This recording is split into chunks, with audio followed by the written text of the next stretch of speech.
Hello, and welcome to Shane's Microscope. I'm Shane, and this is my microscope. Let's take a peek.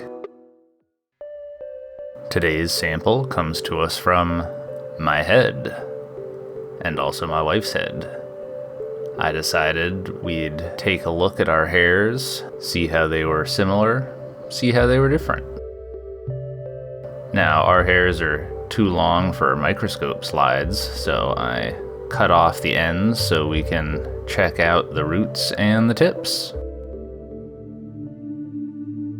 So we're gonna start with my wife's hair, hair being a Germanic word, so we already know what it means. We're starting out at the bulb end of the hair, that's where it grows from, and moving out towards the tip. You'll probably notice that there's a fair amount of bubbles in these samples. Part of that has to do with your body naturally producing oils that coat the hair to give it water protection, and so that oil just naturally repels water. Now, hair is composed mostly of keratin. That comes from the Greek keras, meaning horn, because horns are also produced mostly of keratin. Now, hairs are composed of multiple layers, and here at the high magnification, we can really get a sense of the cuticle of the hair. That's the outermost layer. It kind of gives it that scaly texture. Its name comes from the Latin cutis, meaning skin. It's the clear outer part of the hair that protects the insides. And you can see, looking at the end of the hair, that's definitely been cut in the past. That hasn't naturally worn into that shape. Now, this hair is another one of my wife's hairs. She thought it was a gray hair, but we can see that it actually has color to it still, so I'm gonna call this a blonde hair.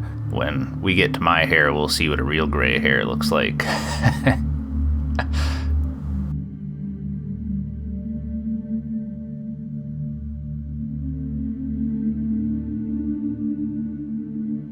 And we can see there's some skin cells that are still attached to that bulb, and using the focus, since our depth of field is so narrow here, we can look at various parts of the hair by changing our focus. Some more skin cells.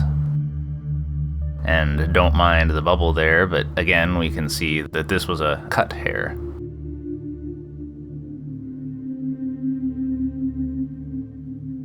Now, looking at one of my hairs, we can immediately tell that it's a darker color, and I think it's really interesting that we can actually tell that my wife cuts my hair different from the way that I cut hers. I cut hers with a pair of scissors, and so you could see that hers had a very blunt end, and she cuts my hair with a razor, and so you get a much different tip to that hair than you do on hers.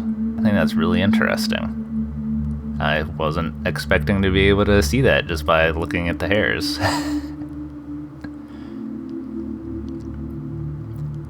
So, got distracted. I was talking about hair structure. Under the cuticle, we have the cortex. That's the colored inner part of the hair. That comes from the Latin word for tree bark. And that's where you'll have the melanin granules that give hair its color.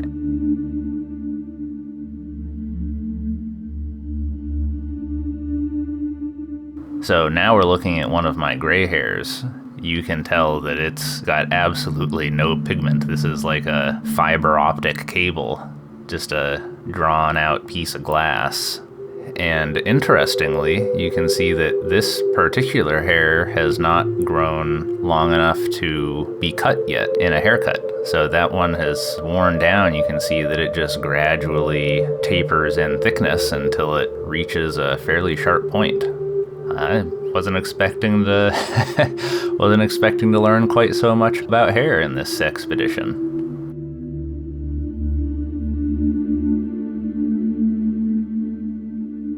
Without any pigmentation in the cortex, you can really see into this guy. Yeah, like I said, this is kind of like a glass fiber. Interesting. Alright, well, I think we'll leave it there for the day. Thanks for having a look with me. Until next time, keep on peeking.